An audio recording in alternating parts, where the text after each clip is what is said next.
Truputėlį irgi šiandien bežiūrint, sakau, patikrinsiu, kokia yra kaina rinkoje.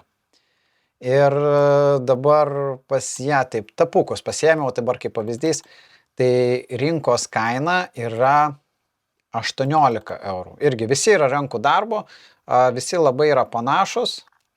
18 eurų. 21 euras.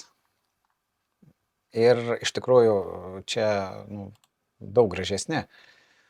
Daug gražesni.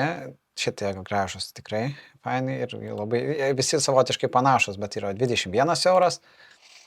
Šičia jau kaina yra atitinka realybę, atmetus visus kitus darbo ir kiek laiko įdedama, tai kaina, praktiškai žmogus savo užsidirba minimumą atlyginimą.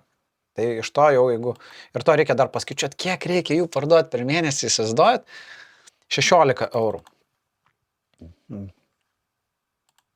Toliau 17 eurų.